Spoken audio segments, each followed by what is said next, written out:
As you may or may not know, I had some rather nasty tonsillitis last week, resulting in a missing episode of Friday News Wrap-Up. But fear not, for I have returned. More importantly, we've got a lot of ground to cover, so let's jump straight into the Friday News Wrap-Up for the 26th of August, 2011.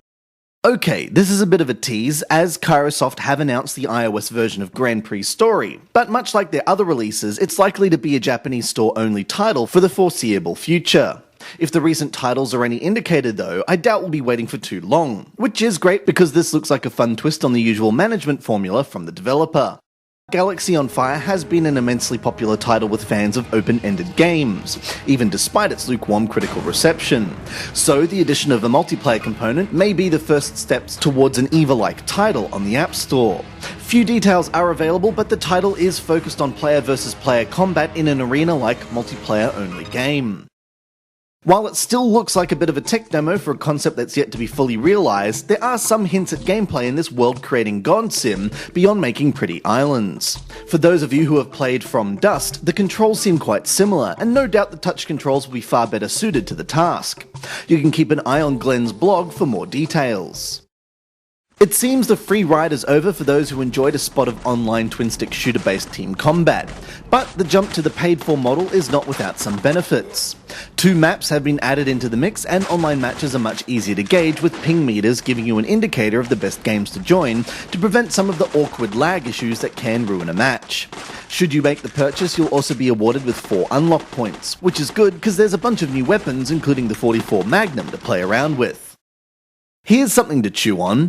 Theme Park for the iOS. Yes, that theme park may not be the game we remember it to be. That isn't to say it isn't going to look the same, but hints at Gamescom have pointed towards the game being freemium, along with tap-based mini-games to improve your park. Until we get a closer look at the game being produced, it's hard to get upset. Who knows, it may actually be a decent freemium game. But it's not a good sign when reps at Gamescom fail to understand what is meant by, can we change the salt levels in food?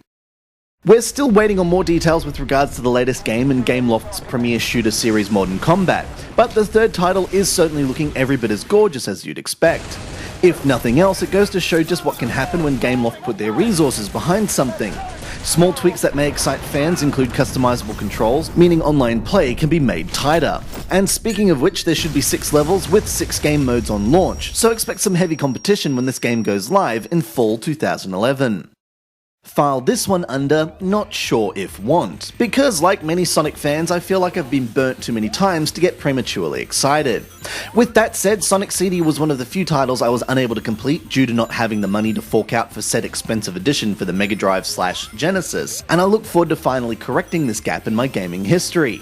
The release is purported to have several improvements, including widescreen graphics, achievements and the like, and will be hitting most major console platforms including Android, iOS and Windows phones later this year.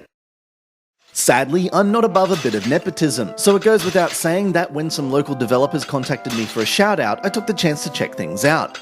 Pot Smash by Mini Mega is basically a short collection of minigames, all involving, well, pot smashing. Initially, players can test out their observation skills by matching 3 pots, but unlockable modes including a typing of the dead style game and word finding game help to flesh things out. Once you reach the magic number of pots smashed, you'll also get a Zen-like smash everything mode that's basically the equivalent of popping bubble wrap. It's simple and doesn't provide a lot of lasting entertainment, but it's easy to get hooked, at least until you unlock the final Zen mode. Of course, I owe everyone 2 games of the week, so to be fair, I've crunched things for the last fortnight and come up with the following specimens that are worthy of anyone's iPhone, iPod Touch, or iPad. This may seem like a bit of a cop-out, but Nick's Quest already managed to prove itself on the Wii before hitting the iOS platform. Yet it feels perfectly at home given its touch-based controls that blend with the platform gameplay. Its true charm is in the way in which new features are constantly added into the mix, giving you a chance to then master them before moving on, keeping you hooked until the end. The teasers for Spy Mouse promised something fun and unique, and thankfully it wasn't just a load of hot air. While it's certainly possible to blitz your way through the game, it's much harder to execute something as simple as remaining undetected, especially when other restrictions prevent you from using items that keep you safe.